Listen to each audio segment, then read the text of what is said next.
Exhorté par l'Éternel, Abraham obéit.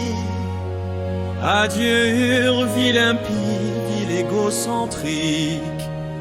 Dans le dessein de Dieu naît une volonté, qu'un peuple lui appartienne et l'adore.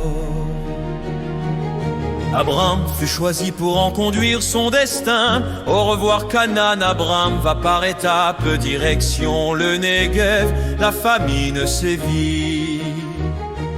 Comme épreuve de foi qu'il lui faut traverser, il se voit confronté à une adversité. Remettre en question de Dieu la direction, Dieu vient bien de le conduire, pourquoi douter?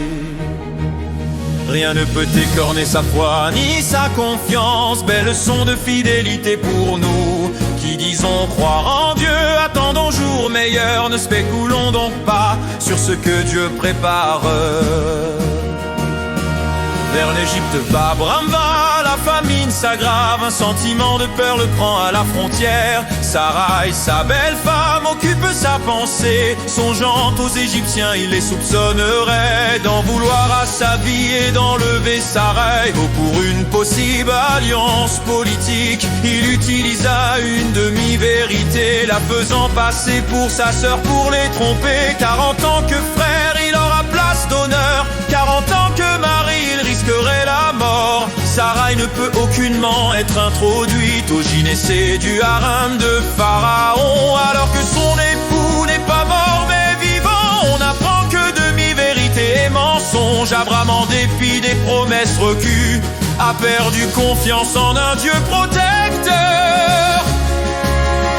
Le mensonge aggrave les effets du péché, les intendants la virent belle l'inventaire, la menait qu'à Pharaon qui reçut Abraham, bien le traita à cause d'elle, de sa beauté.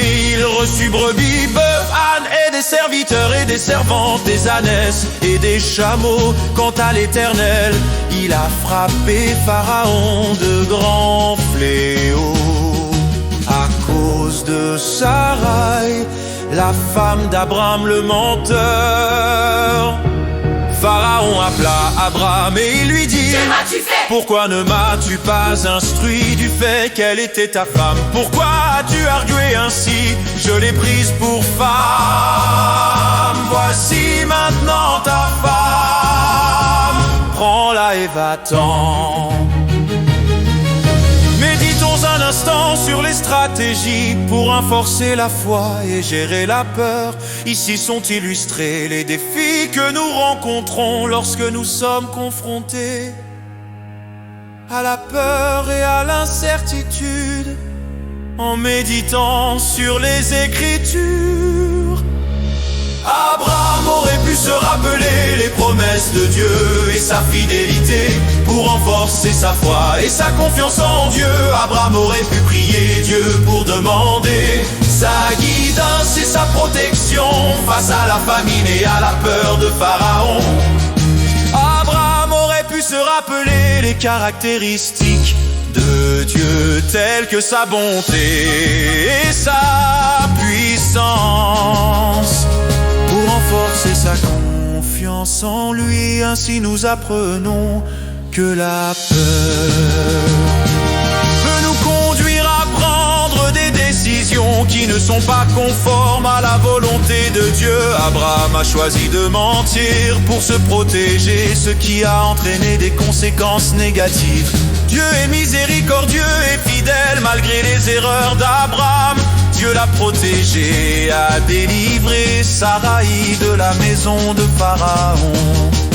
Conservons en conclusion que les stratégies pour renforcer la foi et gérer la peur sont essentielles pour nous aider à naviguer dans les défis de la vie. En appliquant ces stratégies, nous pouvons renforcer notre confiance en Dieu et prendre des décisions qui sont conformes à sa volonté.